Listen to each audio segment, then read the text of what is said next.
दहिसरमध्ये मनसेचा एक लक्षवेधी फलक आता दिसून येतोय। या फलकामधून हिंदी भाषेला कडाडून विरोध केला गेलेला आहे।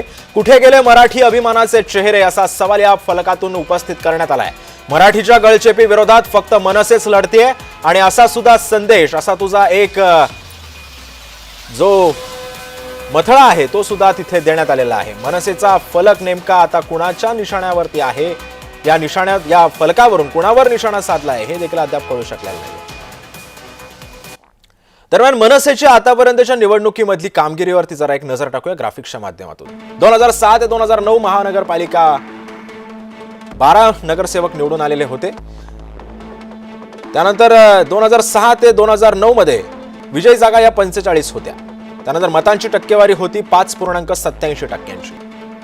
त्यानंतर 2009 ते 2014 24 महानगरपालिकांमध्ये विजयी जागा होत्या 162।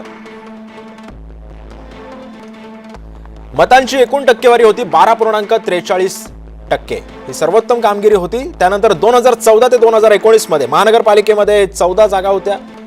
त्यानंतर विजयी जागा होत्या 26। मतांची टक्केवारी होती 3.56%।